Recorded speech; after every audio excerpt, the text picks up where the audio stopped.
Hi, everybody. My name is Jason Bowles, and I am the founder and creator of the company Revolutionary Relationships, where I focus on marriage, relationship, and life coaching. And one of the facets that I deal with in coaching with relationships is dealing with parenting.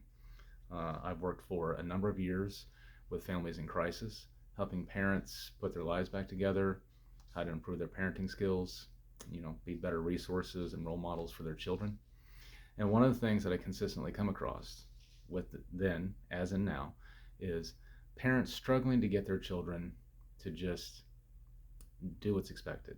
The common phrase, I can't get my child to mind. They do whatever they want to do. I can't get my child under control. Well, one of the consistent factors that plays a role in this is consistency.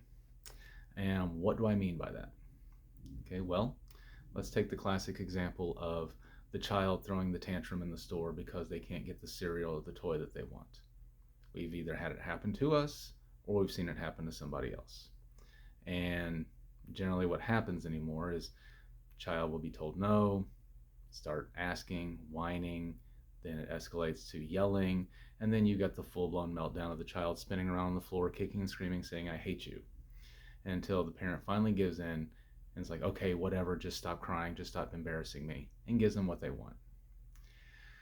Well, that's an example of what I mean by consistency. Um, Oftentimes, we are not consistent in saying no. We're not consistent in not giving in to what the child wants. And when we do that, when we break down and we give in, what we're teaching this child is that I have this certain trigger, I have this certain switch, and if you do X, Y, and Z, it's going to activate that switch, and then I'm going to give you what you want. In effect, by you not holding your ground and being consistent, you are being trained by your child instead of the other way around.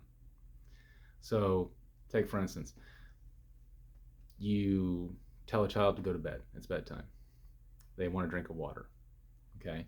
You tell them no once, they ask again, you tell them no twice, you tell them no 3 times, you tell them no 4 times, and on the fifth one, you're like, fine, get a drink of water and go to bed. What you've taught that child is, once I ask you the fourth time, then you're going to give me what I want. So you get trained because the child is actually being more consistent than you are. I want you to think about that. The child's consistency, remember, consistency is key. The child knows how to remain consistent and gets what they want. Think about that. Now, when you're not consistent, it feeds these behaviors that you don't want to see, causes them to act up, to not mind, causes them to do whatever they want to do because they know you are not going to hold firm to the boundaries that you've set. Okay? Now, take that for a second. Excuse me. Now let's look at the other side of consistency, of how it is very crucial for fairness and expectations on that child. What I mean by that is, if you're not consistent in I'm trying to put this in the right way. If you're not consistent in your punishment, your discipline, then that creates a situation that's very unfair for your child as well.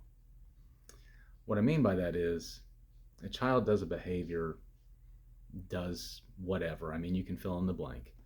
But they do a certain behavior, and you let it go. You may not have liked it, but you didn't say anything. You didn't give any dissent on the situation. You didn't express any disappointment. Okay. Child does it again. Then the child does it the third time. Child does it the fourth time. They have no inkling that this is bothering you, that this is wrong. And then on that third, fourth, or fifth time, you blow up at that child. They have no idea what they did wrong. You are acting out on that child. You are punishing that child for a behavior that, through your complacency, okay, let's call it what it is, complacency, was led to believe was okay. There was no discussion that, hey, I don't like this, and the rule is from now on you're not going to do this. You just blew up at this child. So that creates some tension and anxiety in your child. Now, let's take that a step further. Let's take that a step further. Second or third time, you get mad. Okay. Child might think it's a fluke. You're having a bad day. You didn't really mean what you said because you've let it happen so many times. Well, then they do it the fifth or sixth time, and then you don't say anything. Reaffirms to them, reinforces them, okay, they weren't really mad about that. This is okay. And then you blow up on them again on the seventh or eighth time. They're like, what's going on? So you put your child in a situation where they don't know what is or is not acceptable. Because on some days, depending on your mood, it's fine. Other days, it's not. So they're left walking on eggshells. You'll see a lot of anxiety and tension arise in children like this, or children that are raised in these types of situations. It affects their mental alertness, it affects their focus, it makes them hypervigilant and more prone to behavioral outbursts. And a lot of that can be traced back to inconsistency in the home. So one or two things happen. These kids remain on edge. They have heightened stress levels continuously. And you have these, I won't say each one of the behaviors is minor in and of itself, but then it's a whole package of them, which makes it an issue. But some of these kids finally get to a point to where they're not even going to try to obey the things they know are not supposed to be done. So you might have a few things that you have been consistent on, but they've got a way more other issues that you can't make up your mind. So eventually the child gets to the point to, I don't care. I'm damned if I do, I'm damned if I don't. I'm going to do what makes me happy, because today I could be in trouble, tomorrow I might not, so why even bother? What happens then, that carries out everywhere. Or you may only see them minding for one other person and doing what's expected for somebody else, but not you, and then you wonder why. Consistency. This is why consistency is so important. And I know it can be extremely difficult. You work long hours, you have to come home and take care of the kids, you got to make sure they do their homework, you got to make sure they got clean clothes, that they're fed, all these responsibilities, they grind on a parent. Listen, I know, okay? I worked full time, I went to college, I helped raise 3 boys. I understand how it can be. But you have to understand that to get what you're wanting, you have to put out this effort on the beginning. You have to be forthright in being consistent. And then once you have established this consistency, it's easier to get compliance later on.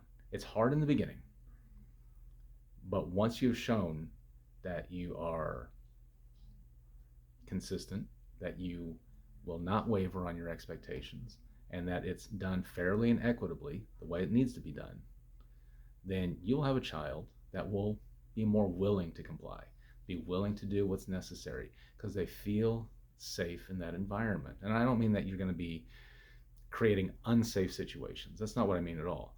But they will feel emotionally safe. They will feel like they can trust you. And that is a very crucial thing. And without consistency, you will never build that trust. And without that trust, you will never have a child that will look up to you and respect you.